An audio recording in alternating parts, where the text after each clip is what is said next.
E o dia que eu tiver que submeter a qualquer um subordinado meu, eu deixo de ser presidente da República. Jamais pecarei por omissão. Falei para ele: quero um delegado, que pode não ser o seu, pode não ser o meu, mas que eu sinta, além da competência óbvia, se bem que isso é uma coisa comum entre os delegados da Polícia Federal, que eu possa interagir com ele. Por que não? Olá, eu sou Felipe Recondo e este é o Sem Precedentes, o podcast do Jota em que nós discutimos o Supremo, a Constituição e agora a pandemia do coronavírus e um possível processo por crime de responsabilidade ou crime comum contra o presidente Jair Bolsonaro. Nessa sexta-feira, o ministro Sérgio Moro pediu demissão do governo Jair Bolsonaro e acusou o presidente de interferir politicamente na Polícia Federal, de tentar interferir em investigações em curso no Supremo Tribunal Federal e de ter acesso indevidamente a relatórios de inteligência da PF. A saída de Moro é motivada pela troca no comando da Polícia Federal. Jair Bolsonaro exonerou Maurício Valeixo, que era da confiança de Sérgio Moro. E o ex-juiz federal não saiu em silêncio. No pronunciamento que fez pela manhã, como se diz no jargão jornalístico, saiu atirando.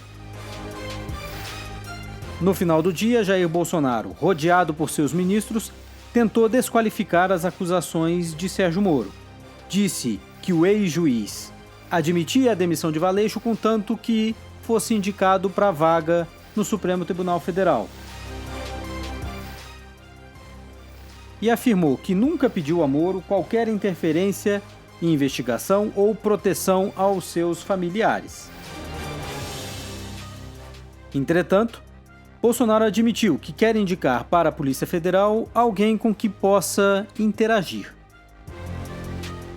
A reação da política foi imediata, com pedidos de abertura de CPI, convocação de Sérgio Moro para esclarecer os fatos no Congresso Nacional e também novos pedidos de impeachment contra o presidente Jair Bolsonaro.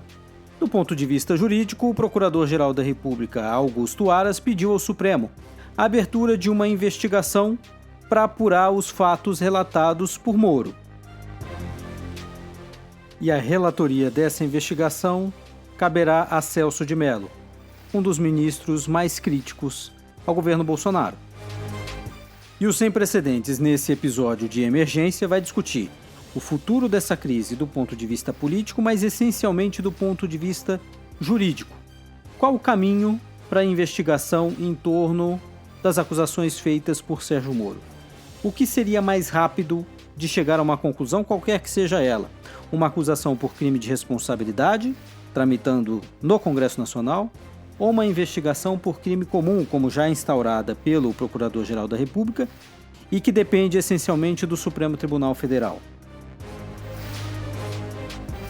E quais são essencialmente as diferenças entre o processo por crime de responsabilidade e o processo por crime comum? Para discutir esses pontos, nosso time completo: Juliana Cesário Alvim, da UFMG, Tomás Pereira, da FGV Direito Rio e Diego Werneck, do INSPER. Diego, a primeira pergunta é para você. Hoje o ministro Sérgio Moro fez um pronunciamento / depoimento acusando o presidente de interferência na Polícia Federal, de querer ter acesso a informações sigilosas, relatórios de inteligência, etc. Já há um pedido de abertura de inquérito no Supremo e um pedido também já anunciado já há vários pedidos de impeachment esperando decisão da Câmara e mais um anunciado. Qual o caminho agora de um processo, tanto do ponto de vista comum quanto de um processo de impeachment? Felipe, nos dois casos, o ponto em comum é a autorização da Câmara, né? Os dois processos são bastante diferentes, mas isso eles têm em comum, né? O Augusto Aras vai começar a investigação. Quando ele, eventualmente, oferecer uma denúncia, se entender que com os resultados da investigação ocorreram crimes praticados pelo presidente da República que sejam conexos ao exercício da função, e com certeza é o caso, né? O que está em jogo aqui são justamente esse tipo de condutas. Ele oferece essa denúncia perante o Supremo, mas ela é imediatamente enviada para a Câmara, e a gente já viu isso acontecer com o Temer antes, né? O Supremo, ele simplesmente encaminha a denúncia para a Câmara, para que a Câmara decida se o Supremo vai poder decidir sobre esse processo ou não, decidir se vai levar o processo adiante e, eventualmente, julgar o presidente da República. No caso do crime de responsabilidade, é bem diferente como começa, né? Qualquer cidadão pode oferecer essa denúncia, não faltam pedidos de impeachment já nas gavetas da Câmara, aguardando manifestação, mas também exige de cara, dentro da Câmara vai se percorrer um processo que vai levar a uma manifestação da Câmara por 2/3 dos seus membros para poder, então, levar a questão para que o Senado promova o julgamento.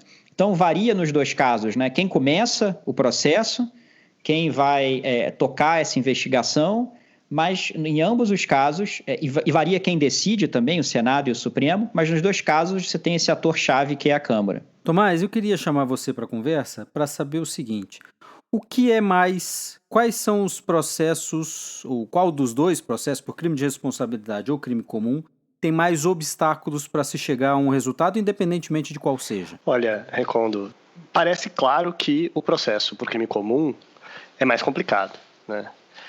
Inclusive, o próprio ineditismo dele talvez mostre como ele é mais complicado, né? A gente não tem uma condenação de presidente da República pelo Supremo, a gente teve 2 impeachments desde 88. Né? Ele é mais complicado tanto por questões substantivas, a gente está falando de um crime, então o tipo de funcionamento do processo penal, o tipo de exigência probatória, mas também pelo próprio funcionamento do Supremo, né? A gente vê a dificuldade, a demora que o Supremo tem em geral para julgar crimes comuns em geral. Todos os casos que têm competência originária do Supremo não são processos rápidos, né?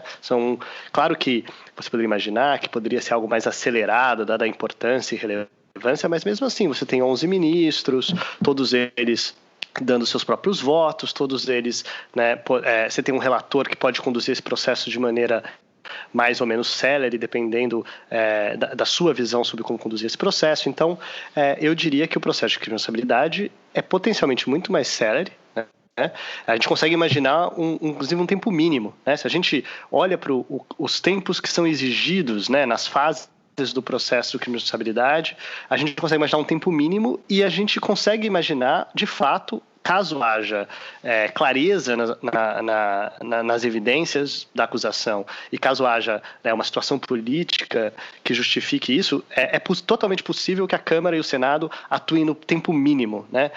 Como foi, por exemplo, o processo do Collor. E como só não foi o processo da Dilma, em certa medida, porque, tanto por questões tipo, teve o recesso no meio, teve a decisão do Supremo que anulou e mandou as coisas voltarem, teve algumas mudanças no decorrer desse processo, a formação dessa maioria que não estava clara desde o início. Então, o que pode atrapalhar ou não o tempo do processo de responsabilidade é o tempo político.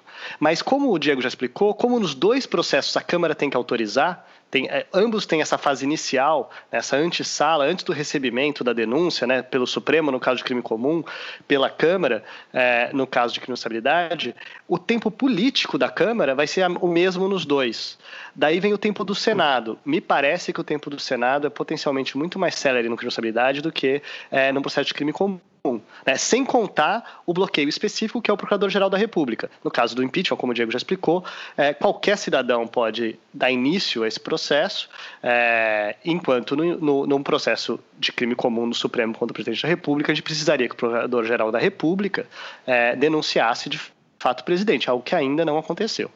Juliana, só para trazer Juliana para a conversa, eu queria perguntar para ela, ainda insistindo nesse ponto, essa diferença entre processo jurídico do crime comum, que tem um caráter político muito mais reduzido, ele é quase nulo, digamos assim, e no processo de impeachment, que o Supremo já reiterou, inclusive, que é um processo político-jurídico. Que diferença isso faz na investigação que agora se inicia certamente. Olá, Recondo. Esse é um ponto importante na diferença entre esses dois procedimentos aí que podem vir a ser adotados. De fato, uma avaliação política ela está menos vinculada aos elementos jurídicos, por exemplo, tanto em termos de provas quanto em termos de argumentos que podem embasar aquela decisão. E como você bem lembrou, o Supremo já considerou o impeachment um processo eminentemente político, então essas considerações de outra ordem, né, que não a ordem dos autos, não a ordem dos elementos estritamente jurídicos, podem influenciar e fazem parte dessa decisão. Eu queria complementar só um ponto ligando, né, essa questão dessa análise política com o timing, que tinha aparecido também, Felipe, na sua pergunta. A fase da Câmara, ela, fazendo aqui uma estimativa, isso precisaria de umas, 15 a 20 sessões legislativas por alto, pensando e como que isso refletiria em semanas. Acho que dá para estimar que dificilmente você teria uma autorização da Câmara em menos de um mês, né? E isso, especificamente no caso da autorização da Câmara, reforçando um ponto da Juliana, o Supremo já observou que essa é, digamos, além do processo ser político, essa é a mais política das fases, né? A Câmara decide se vale a pena começar aquele julgamento ou não. Claro que tem limites, claro que tem procedimentos, claro que tem regras, mas é onde, em todos esses campos de responsabilização do presidente, esse é o momento em que existe a discussão mais política. E mesmo assim, é muito difícil você fazer essa discussão seguindo os procedimentos, levando menos do que eu estimaria em cerca de um mês. No caso do crime de responsabilidade, do crime comum, tem, em contrapartida, tem um tempo adicional que pode ser gasto com a própria investigação, né? A gente não sabe quanto tempo vai levar essa investigação.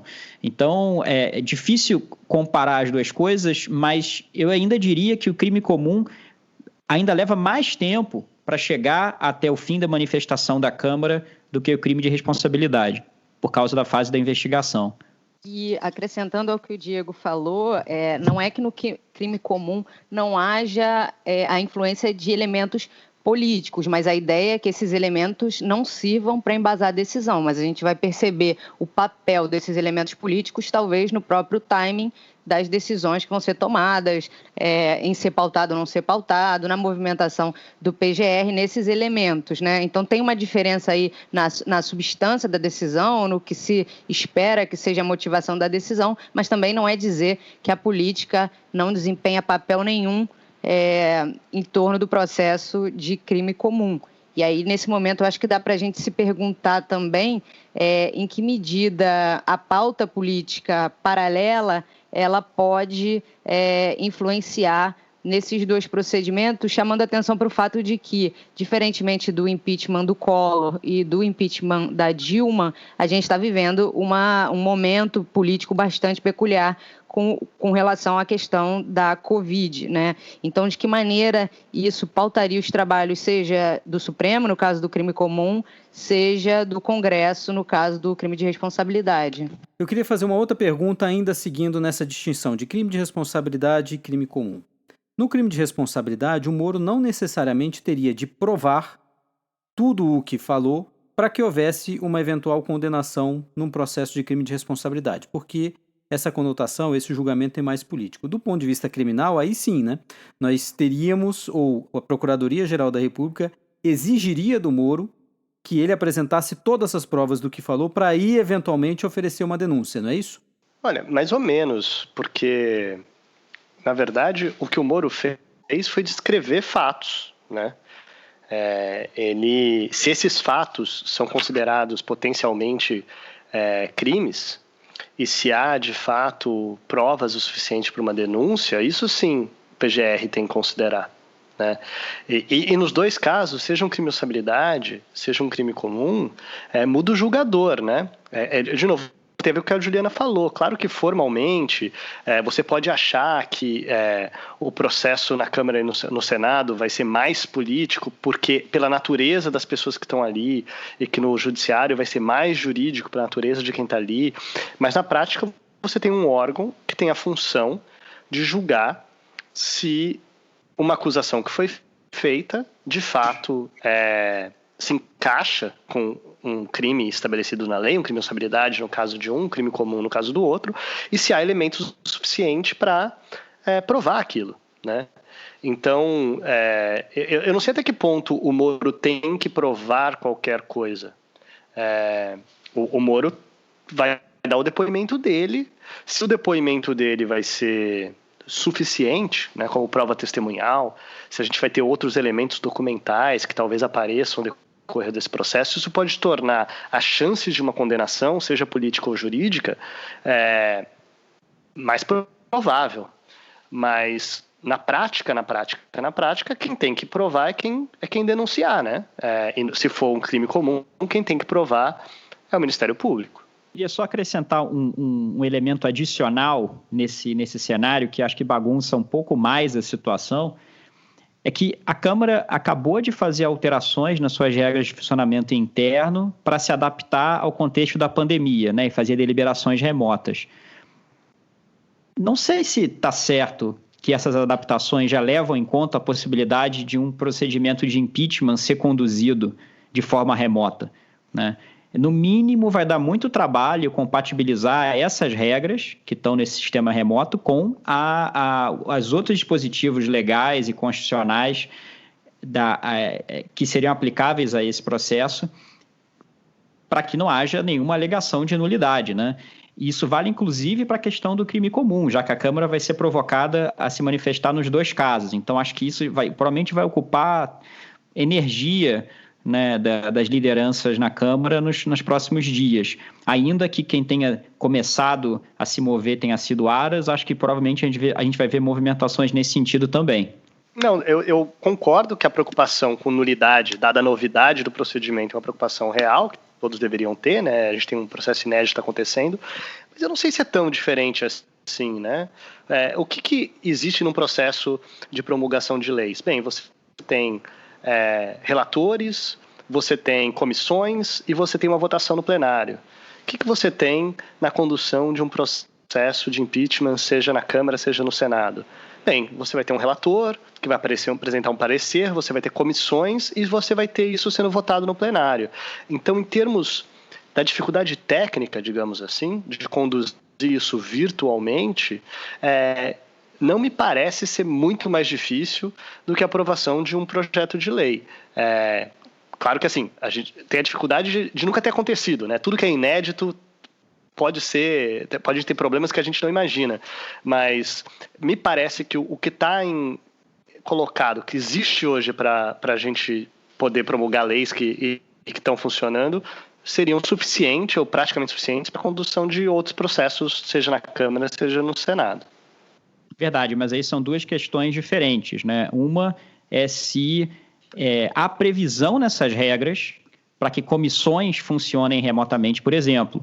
Até onde eu pude ver, o que a gente tem ali são regras de votação remota. Elas são muito, muito pouco detalhadas. Se houver a previsão ali para fazer essa adaptação, tudo bem. Mas se não houver uma previsão expressa, a questão é que talvez você tenha que seguir os procedimentos já existentes no regimento. E como que você faria isso nesse cenário? Então, e aí vem a segunda questão. Uma vez que você faça a adaptação, se essas regras seriam constitucionais ou não, se viola elementos essenciais do que se espera desse processo. Mas antes de mais nada, teria que saber se o sistema de deliberação remota prevê a sua aplicação a esse tipo de situação.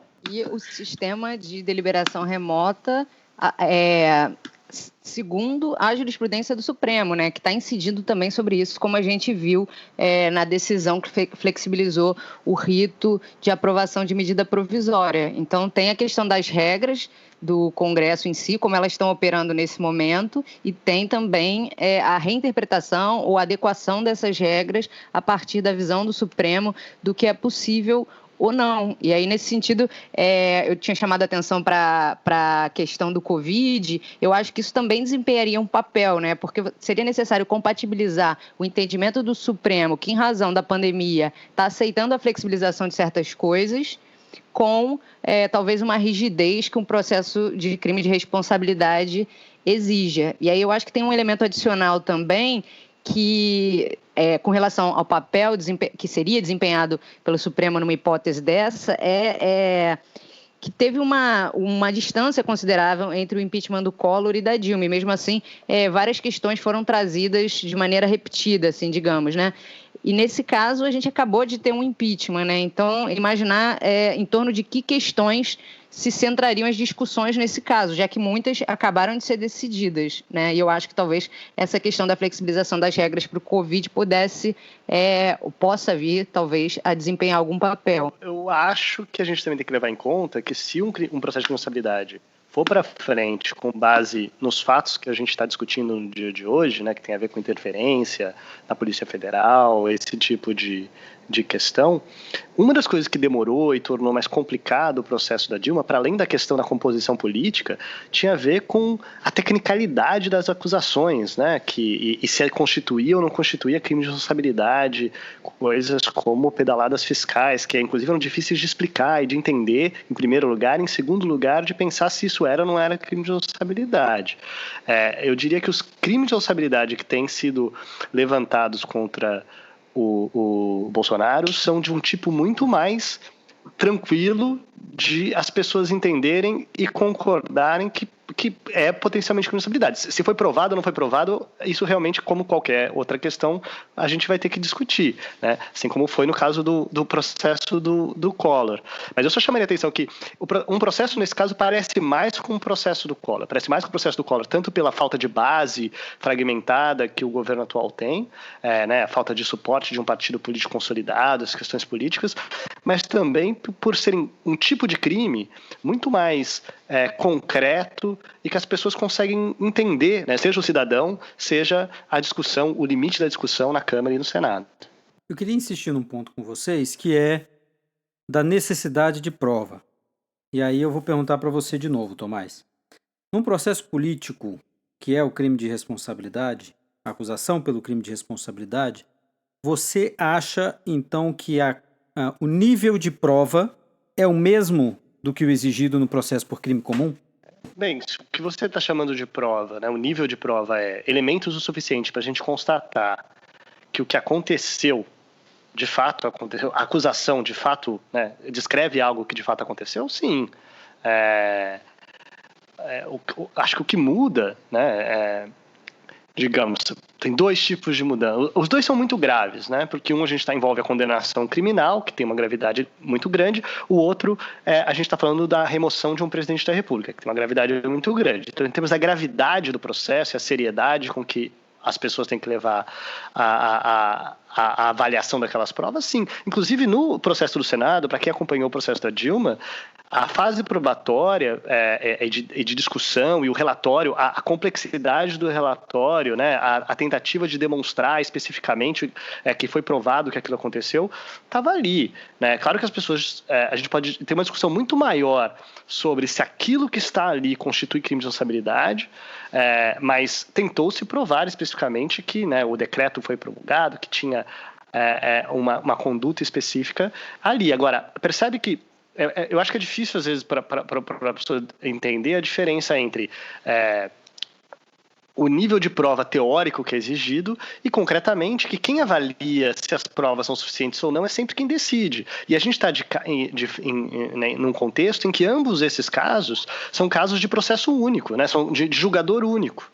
Não tem recurso, né? Então, normalmente, um pouco dessa discussão, se a prova é suficiente ou não suficiente, nos processos comuns que a gente vê, né, você tem um juiz que acha que é o que não é, você tem um recurso, vai para um tribunal, daí você tem ali um órgão colegiado que decide que é o que não é. Então essa discussão é uma discussão que se materializa no processo, né? No caso seja do crime de responsabilidade, seja do crime comum, não tem recurso.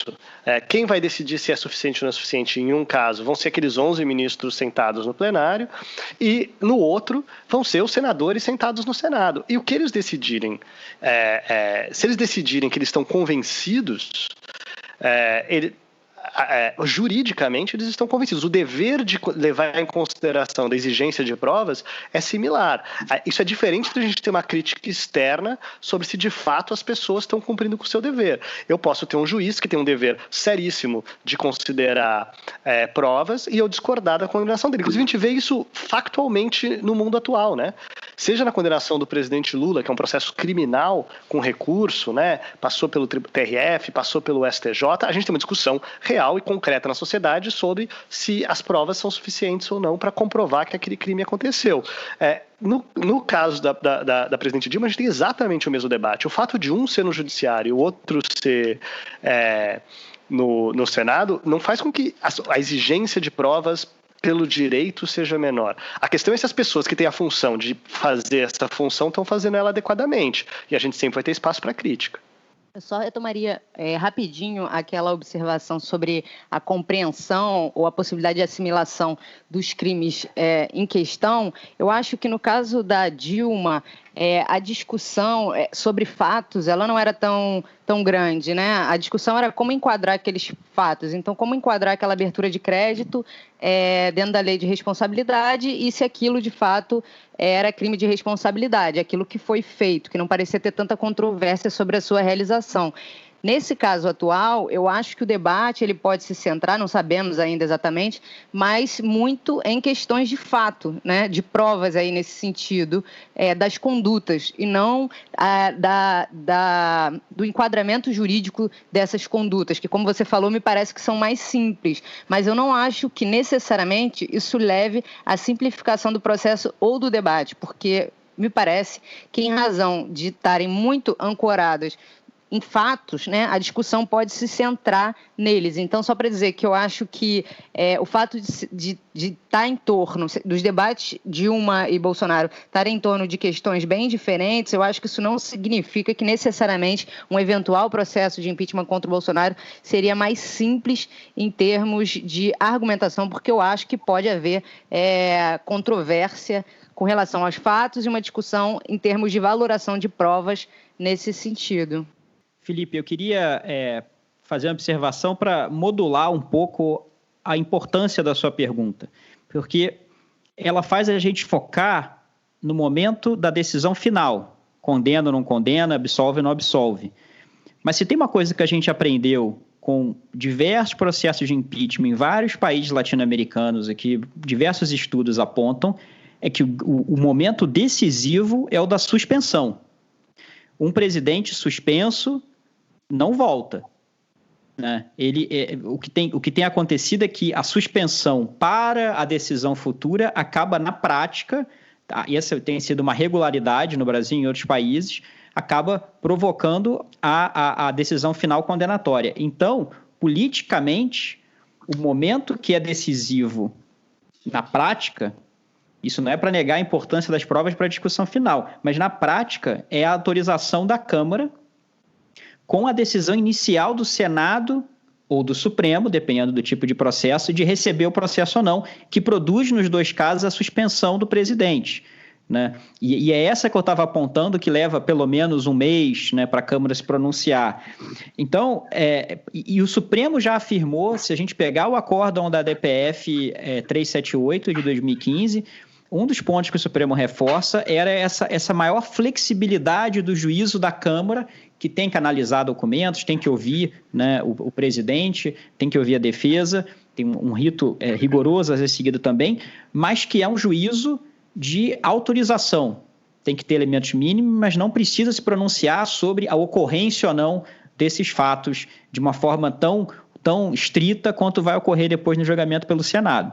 Lembrando que, como você já disse, a autorização na Câmara, seja no processo de crime comum, seja no crime de responsabilidade, é idêntica, né? Ela é basicamente igual. Então, se você vai comparar esses processos quanto a qual é mais difícil, qual é mais demorado, a autorização da Câmara é algo em que eles têm em comum. É difícil nos dois. Você precisa de 2/3 da Câmara. E é político nos dois. O que eles têm de diferente é que, né, o processo comum é mais difícil, porque é só o Procurador-Geral da República que pode iniciar. O impeachment é qualquer um. Mas daí você chama atenção porque tem duas decisões depois da Câmara. Tem o recebimento da denúncia né? Num caso pelo Senado e no outro pelo Supremo, e você tem o julgamento final, o julgamento do mérito, né, dessa denúncia, também num caso pelo Senado, no outro pelo Supremo. Eu chamaria a atenção que realmente não só o que é mais importante nos dois processos, o que é muito importante nos dois processos do ponto de vista prático é o recebimento da denúncia, porque é a partir dele que vem a suspensão do presidente, mas que o recebimento da denúncia é particularmente rápido no Senado, comparado com o Supremo, né? Não é só que o julgamento do mérito dessa denúncia tende a ser mais rápido no Senado que no Supremo, pelo que a gente imagina. Mas é que a gente viu o tempo que demorou o recebimento da denúncia no Senado, seja no impeachment do Collor, seja no impeachment da Dilma, e não tem comparação em relação a isso, né? Foi um processo extremamente rápido, e isso sim, se o ponto mais importante, como eu acho que você tem razão, do ponto de vista prático, é o recebimento da denúncia e o afastamento, eu chamaria a atenção para que nisso o Senado é ainda mais rápido. Ele é sempre mais rápido, mas nisso ele é particularmente mais rápido que o recebimento de denúncia no Supremo, se a gente imaginar, pelo que a gente já viu de recebimento de denúncias de processos criminais cuja competência é original do Supremo, que podem demorar bastante tempo, né? Tanto o início do julgamento quanto o julgamento em si. No caso do Senado, o início do julgamento é muito rápido e o julgamento em si tende a ser muito rápido. Eu queria perguntar para vocês ainda sobre uma decisão do ministro Celso de Mello, num mandado de segurança com alguns pedidos peculiares, do tipo impedimento do presidente se manifestar em redes sociais sobre coronavírus e indo contra determinações da OMS, etc., mas num ponto específico. Os advogados que impetraram esse mandado de segurança argumentam que entraram com pedido também na Câmara dos Deputados pelo impeachment do presidente e o presidente da Câmara, Rodrigo Maia, não deu resposta a esse pedido. E agora, Celso de Mello quer ouvir o presidente da Câmara sobre isso. Eu queria que vocês comentassem essa decisão, porque ainda teremos o desenrolar dela na próxima semana. Felipe, em 2016, o Eduardo Cunha rejeitou liminarmente um pedido de impeachment contra o Temer e houve uma decisão liminar do ministro Marco Aurélio, no mandado de segurança, determinando que ele formasse a comissão, né? Essa decisão nunca chegou a ser objeto de decisão no plenário, porque era um caso diferente desse atual do ministro Celso de Mello. Eu vou voltar a esse ponto. Mas era um caso diferente desse... Mas é um caso que acabou não produzindo decisão do plenário por dois motivos. Do ponto de vista da Câmara, né, o sucessor de Eduardo Cunha na presidência, o Rodrigo Maia, ele alegava a impossibilidade de forçar os líderes partidários a indicar representantes para a comissão. E aí o cumprimento da decisão foi ficando disperso, né? Como é que você, então, expediria ofício? Acho que isso até foi feito no processo, mas para todas as lideranças parlamentares se comportassem indicando, então, quem integraria essa comissão. Houve uma espécie de operação tartaruga na Câmara, e enquanto isso, o processo nunca foi pautado, apesar do ministro Marco Aurélio ter liberado para julgamento algumas semanas ou poucos meses depois da decisão liminar, o processo nunca chegou a ser pautado, até que perdeu objeto quando Bolsonaro assumiu o poder. E esse caso ele coloca um problema central que foi moldado pela jurisprudência do Supremo, né? O que o presidente da Câmara tem de fato de poder para controlar esse poder de controlar essa ponte levadiça do que pedidos de impeachment vão de fato ser levados adiante. Um ponto inicial que eu queria destacar nesse assunto é que, se você olha o que a lei, a Constituição e o regimento falam, é muito pouco, né? Elas dizem que o presidente da Câmara teria que fazer quase que um controle mínimo de pressupostos formais do que está presente ou não nessa inicial, se é um cidadão brasileiro, se ele descreve fatos, né? Mas com o tempo, com a prática, a própria jurisprudência do Supremo foi ampliando esse poder e reconhecendo que o presidente da Câmara poderia rejeitar pedidos de impeachment sem ter que formar a comissão, sem iniciar o processo, se considerasse que eles eram manifestamente ineptos ou manifestamente absurdos, levianos, como os termos que algumas decisões do Supremo utilizaram. Diego, acho importante que você chame a atenção porque a lei diz, né? Então vamos lá, né? Especificamente. O que a Constituição diz é que compete privativamente à Câmara dos Deputados autorizar, né, a instauração de processo contra presidente e vice-presidente da República. Né? O que a lei diz é que qualquer cidadão pode denunciar o presidente da República, em primeiro lugar, e que despachada a uma comissão especial, ela emitirá parecer sobre a denúncia, se a denúncia deve ser ou não julgada ou objeto de deliberação. E o regimento, como você disse, fala de coisas muito específicas. Ele fala que é papel do presidente verificar se a denúncia foi assinada, com firma reconhecida, se está acompanhada de documentos, se tem o rol de testemunhas. O Supremo, de fato, interpretou que esse presidente da Câmara tem um poder maior, que ele pode arquivar uma denúncia que seja completamente inepta, mas ele não pode... Juridicamente, não me parece que ele possa fazer mais que isso. Na prática, a gente viu o Cunha fazendo mais que isso no processo da Dilma. E, acima de tudo, a gente tem visto essa prática que, como você disse, é um pouco diferente, que é, para além deles dizerem não, dizerem sim e modularem ao dizer sim, como foi o caso da Dilma, aceitarem em relação a certos fatos e não em relação a tudo que está na inicial e coisas do tipo, o que a gente tem visto é que às vezes tem um silêncio, tem uma ausência de resposta por muito tempo, o que é um problema. É um problema em si, porque se existe um direito de todo cidadão impetrar um pedido de impeachment, então isso significa que ele tem um direito a uma resposta num tempo razoável. Não faz sentido você falar de um direito de petição que não envolva um direito a um tipo de pronunciamento, mesmo que negativo, porque senão você não precisa de um direito de petição. Você poder protocolar um papel em relação ao qual você nunca vai ter uma resposta, você não precisa que o direito te dê um direito de petição. O que o direito está dizendo é que você tem um direito a, no mínimo, ouvir um não, e ouvir um não num tempo razoável, a gente imagina.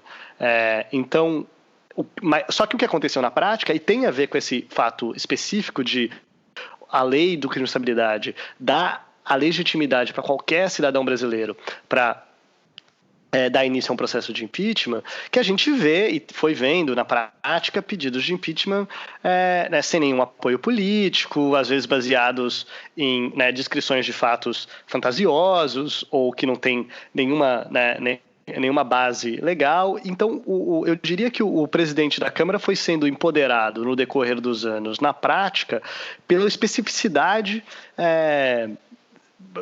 do mundo real, uma interpretação realista.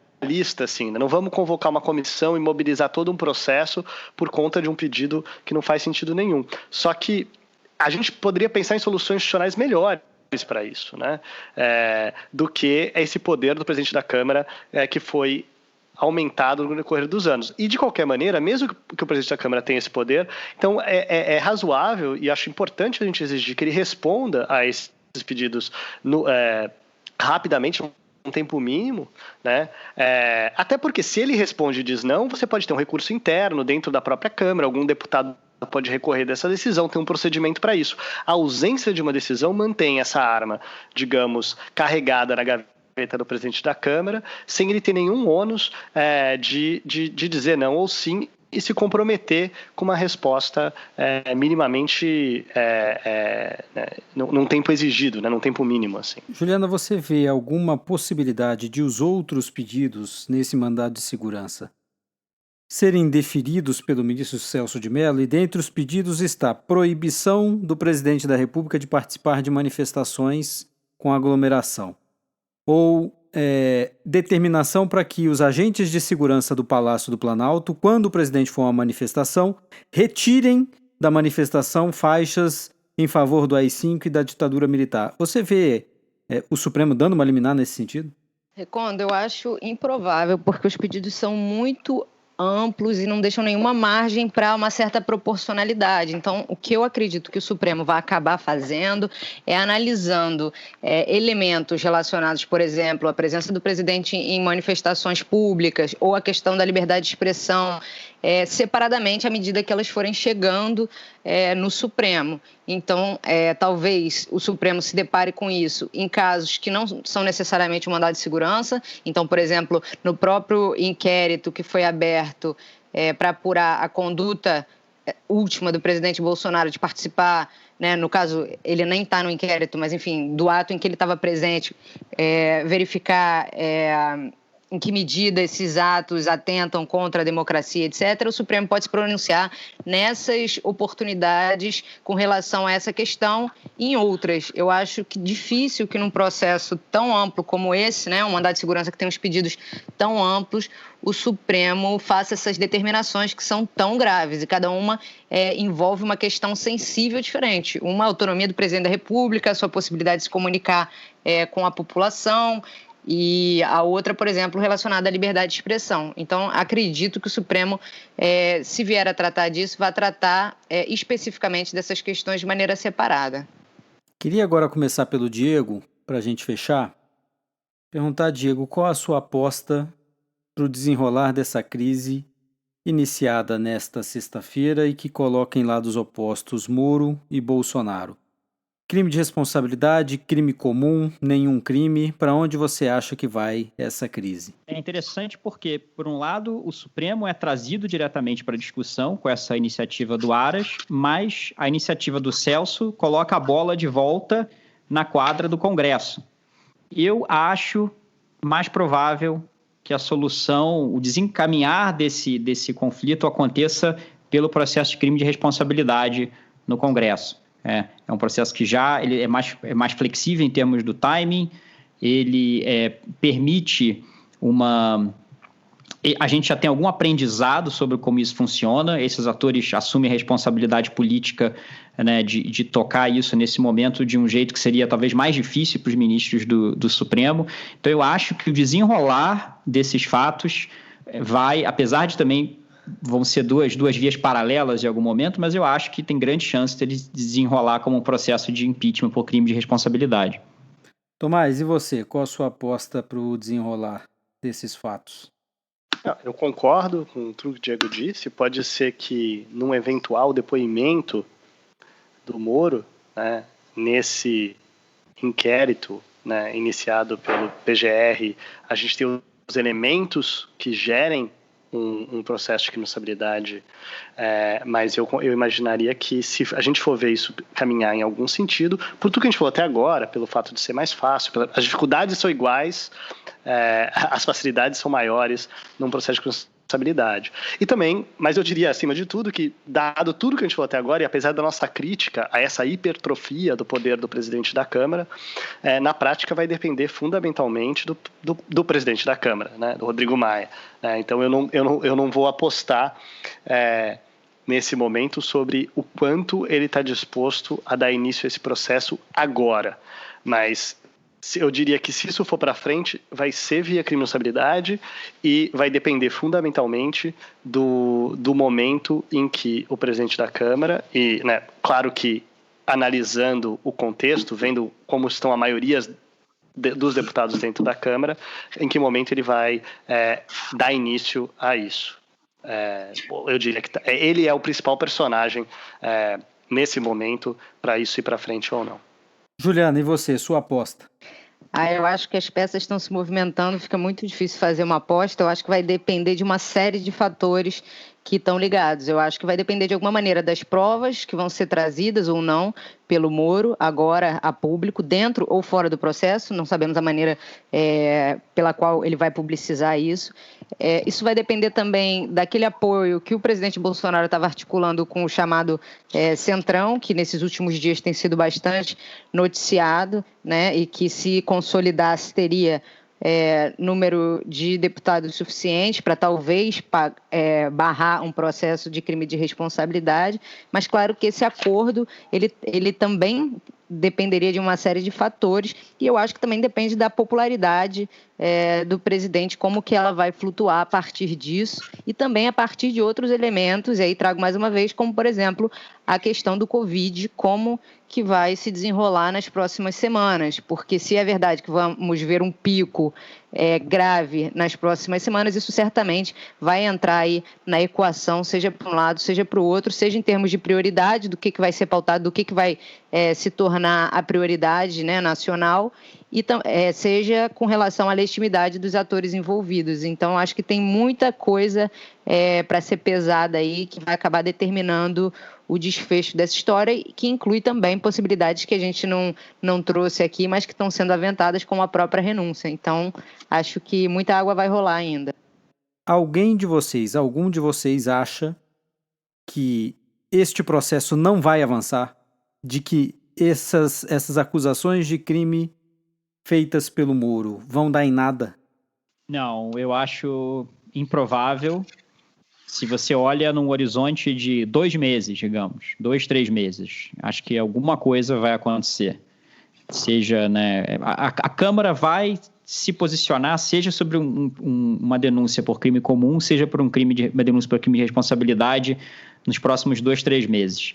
Eu diria que seria antes disso, mas tem a questão da pandemia. Isso pode afetar o timing inicial, mas eu acho muito improvável que nenhuma das duas coisas aconteça, ou a possibilidade que a Juliana levantou, importante, da renúncia. Isso, de fato, tem que estar no radar, mas eu acho difícil que isso não dê em nada se você considera um horizonte um pouquinho mais dilatado de tempo.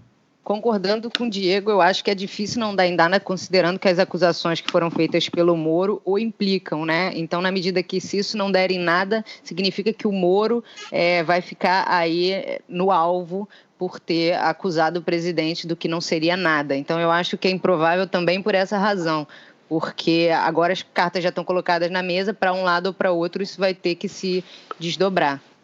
Depois do áudio da JBS, o presidente Temer continuar no cargo até o final do mandato, eu não faço mais apostas desse tipo no Brasil. Mas eu acho improvável isso ir para frente na via de crime comum. Acho, não tanto pela demora no Supremo, mas especialmente pela denúncia pelo Procurador-Geral da República, né? No momento, ele apenas deu início a um inquérito, vai pedir para que o Moro deponha, né? Mas se isso vai se transformar numa denúncia ou não, a gente não tem nenhum indicativo disso nesse momento.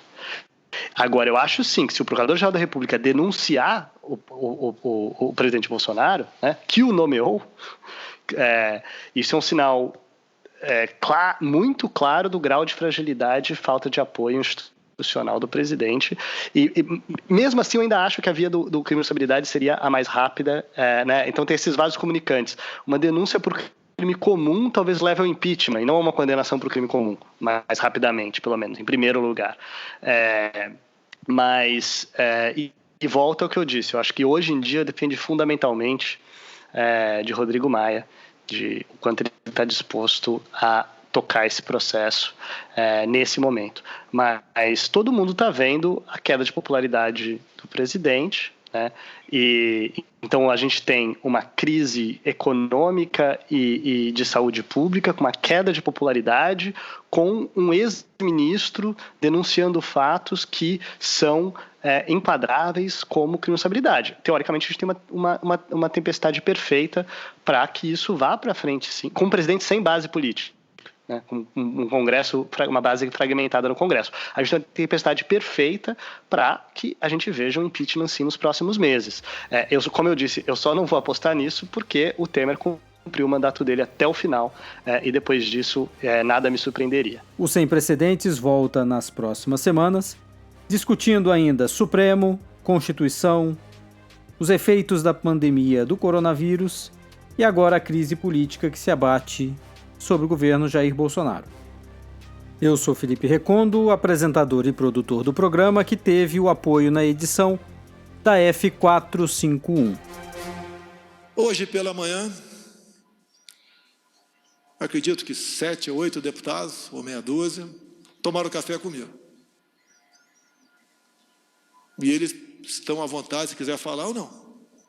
Eu lhes disse, hoje vocês vão conhecer quem realmente não me quer na cadeira presidencial. Esse alguém não está no Poder Judiciário, nem está no Parlamento Brasileiro. Não lhes disse o nome. Falei, vocês vão conhecê-lo às 11 da manhã. Repetindo a vocês. veio com a Cunha. Se ele quer ter independência, como eu tenho, autoridade, ou se quisesse, poderia vir candidato em 2018.